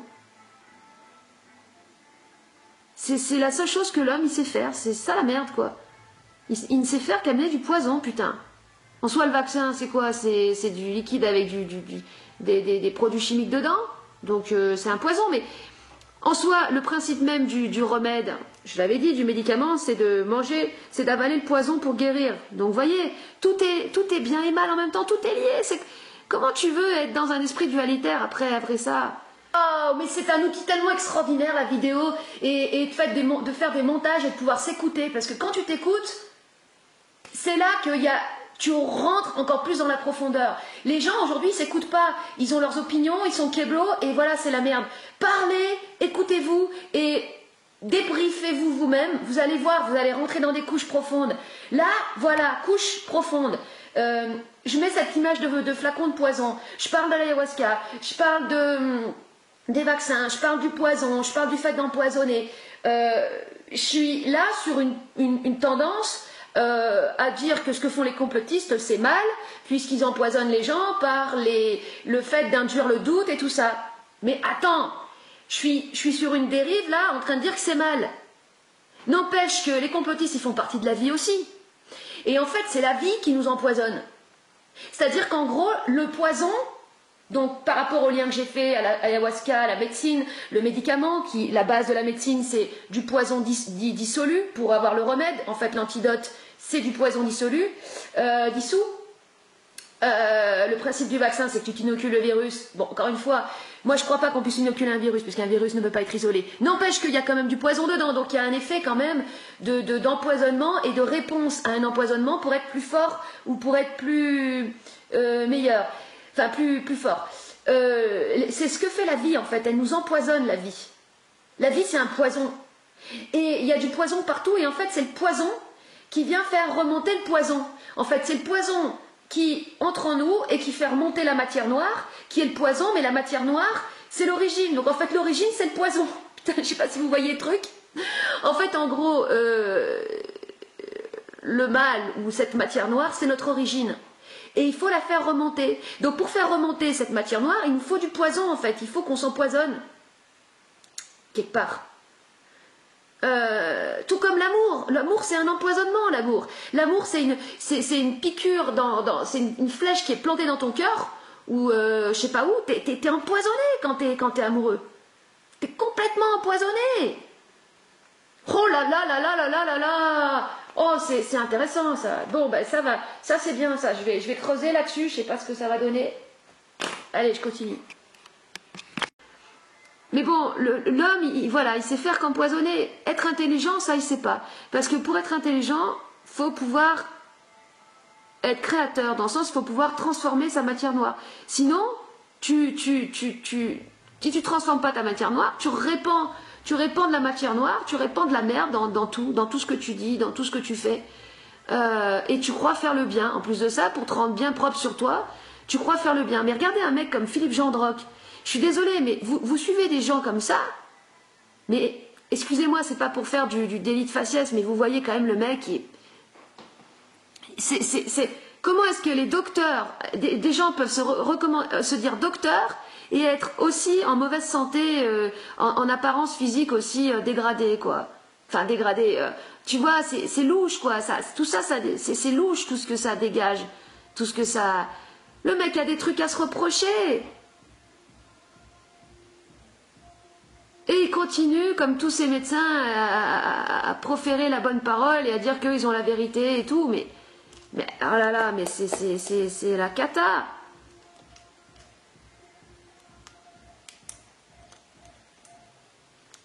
Mais en plus de ça, c'est très facile d'avoir des fans quand tu parles de trucs comme ça et que tu es clivant. Quand tu es clivant, tu as des armées de fans. Et qui c'est qui a besoin d'avoir des armées de fans? Des fans, c'est les personnages. Donc c'est c'est les orgueilleux. C'est ceux qui couvent leur merde et qui veulent surtout pas la montrer. Et qui cherchent et qui sont à la course aux médailles. La course aux médailles, la course aux honneurs, aux couronnes, à tout ce que tu veux. Mais qu'est-ce qu'on s'en tape, putain! Voilà. Bon, allez, c'est tout pour cette petite vidéo.